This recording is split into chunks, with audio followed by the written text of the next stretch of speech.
मैं हूं आज और आने वाला सुनहरा कल भी। पता है मुझे कि कुपोषण देता है दबे पांव दस्तक, करता है मुझे रोकने की कोशिश, लेकिन हम भी हैं तैयार।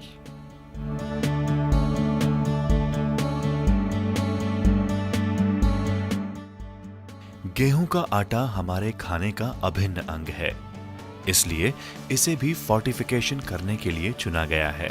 आटे के पौष्टिक गुणों को और बढ़ाने के लिए इसमें iron, folic acid, vitamin B12 और आवश्यकता अनुसार अन्य पोषक तत्व मिलाकर फोर्टिफाई किया जा सकता है।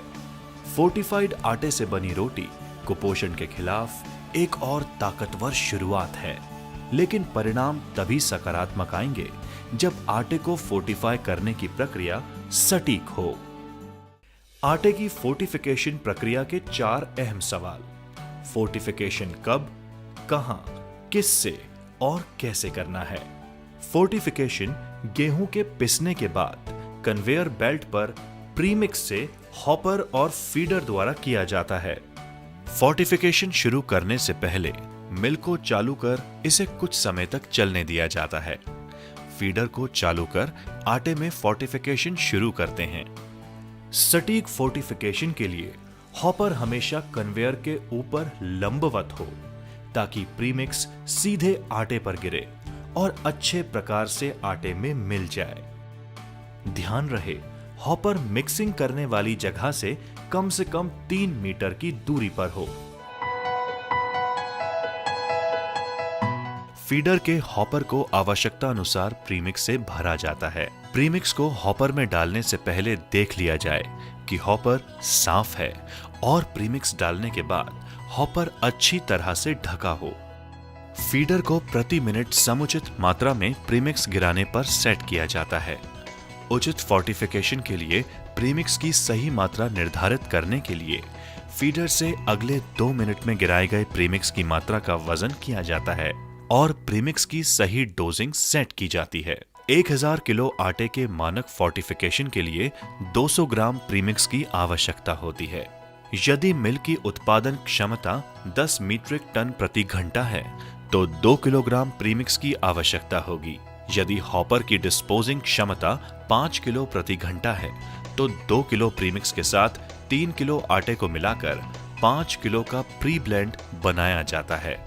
प्रीमिक्स की सही डोजिंग के लिए हॉपर से प्री ब्लेंड की डिस्पोजिंग दर 83 ग्राम प्रति मिनट रखनी चाहिए।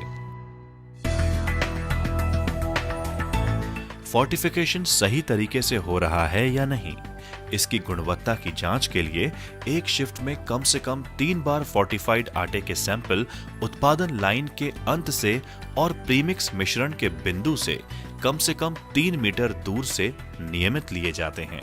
500 ग्राम सैंपल को स्कूप के उपयोग से एकत्रित करके जहां तक हो सके जिप वाली पॉलिथीन में पैक कर रखा जाता है और लेबल पर दिनांक, समय, बैच नंबर, मिल का नाम, मात्रा आदि लिखकर हस्ताक्षर करके नमूने पर चिपका दिए जाते हैं।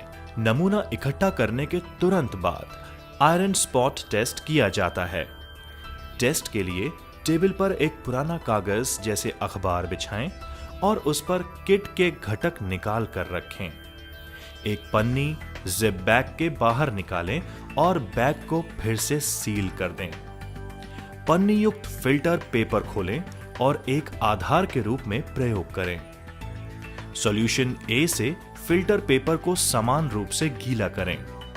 डिस्पोजेबल छलनी पर 1 चम्मच गेहूं के आटे को रखकर समान रूप से फैलाएं। फिर से सॉल्यूशन A से आटा समान रूप से गीला करें। इसके बाद सॉल्यूशन B से आटा समान रूप से गीला करें।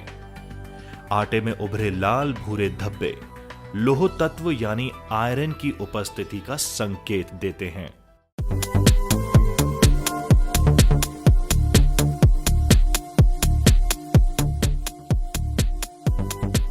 फोर्टिफिकेशन की जरूरी कड़ी है प्रीमिक्स। अब इससे जुड़ी कुछ खास बातें। मिल के पास प्रीमिक्स सप्लायर्स की अपडेट सूची होनी चाहिए। प्रीमिक्स बॉक्स को स्टोर रूम में सुरक्षित, शीतल, स्वच्छ और अंधेरे वाली जगह में रखा जाना चाहिए। प्रीमिक्स बॉक्स की प्राप्ति के दौरान प्रीमिक्स बॉक्स किसी प्रकार से क्षतिग्रस्त और गीला नहीं होना चाहिए। प्रीमिक्स का उपयोग पहले आए पहले जाए यानी फर्स्ट इन फर्स्ट आउट के आधार पर होना चाहिए। प्रीमिक्स के पैकेट पर दिया हुआ बैच नंबर आटा उत्पादन की रिकॉर्ड बुक में इंदराज होना चाहिए। प्रीमिक्स प्राप्ति के समय सर्टिफिकेट ऑफ एनालिसिस यानी COA की जांच होनी चाहिए। प्रीमिक्स बॉक्स पर अंकित lot number, batch number, date of manufacturing और बेस्ट बिफोर यूज डेट को जांच लें। प्रीमिक्स बॉक्स को खोलकर उसकी गांठ, रंग, ढेलों और नमी के लिए अच्छी प्रकार से जांच कर लें।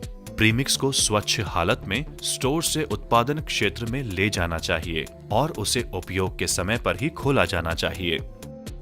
प्रीमिक्स को प्रत्यक्ष रूप से सूंघने और छूने से बचना चाहिए। प्रीमिक्स अगर त्वचा के संपर्क में आ जाए तो पानी से इसे तुरंत धोना चाहिए।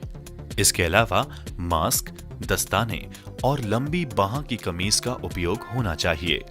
आटे में फोर्टिफिकेशन की जानकारियां ffrc.fssai.gov.in पर उपलब्ध हैं।